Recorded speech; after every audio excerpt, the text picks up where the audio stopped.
Sir, I think this is a very important amendment to the Constitution that we are considering, and it requires a certain degree of serious attention and serious consideration.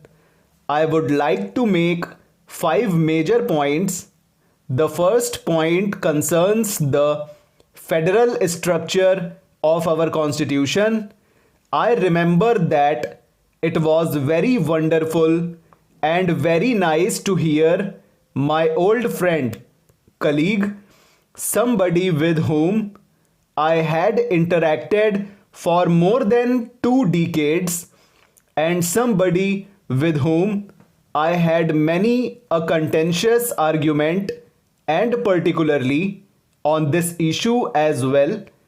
And it was wonderful to hear him once again. So, welcome back, and thank you very much for what you have said. But I would have also like to add as a compliment, and not to be considered as an offense, that he sounds much better from the country's other side of the house instead of this side of the house. So, thank you very much for that, sir.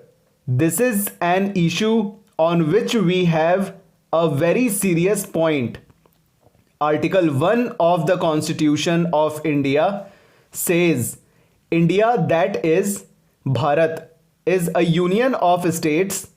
Without the states, there is no India. And the federal structure of our constitution springs from that concept, and therefore the entire structure, the federal structure, and the rights of the states is something that is absolutely fundamental to the Indian constitution.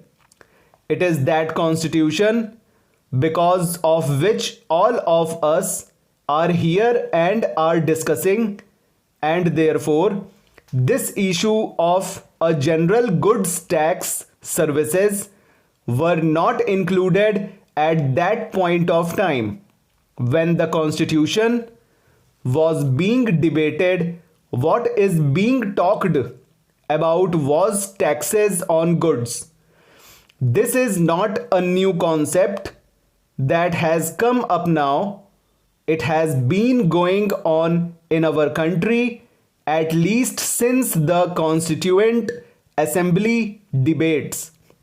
The question was whether the states should have the right to have a sales tax. Let me quote Dr. Ambedkar on this issue. In the Constituent Assembly debates, what does he say? I quote, "It seems to me that if we permit the sales tax to be levied by the provinces, then the provinces must be free to adjust the rate of the sales tax to the changing situation of the province, and therefore a ceiling from the center would be great handicap in the working of the sales tax as such." He continues, I quote, "There are a large number of resources on which the provinces depend, has been concentrated in the central list. It is desirable at least to leave one important source of revenue with the provinces.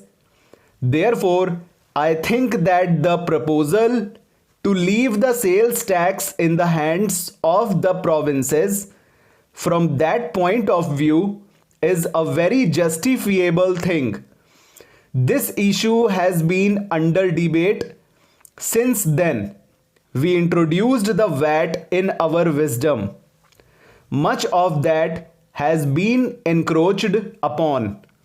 Now the GST bringing the services also into its ambit along with the goods will virtually take away this right.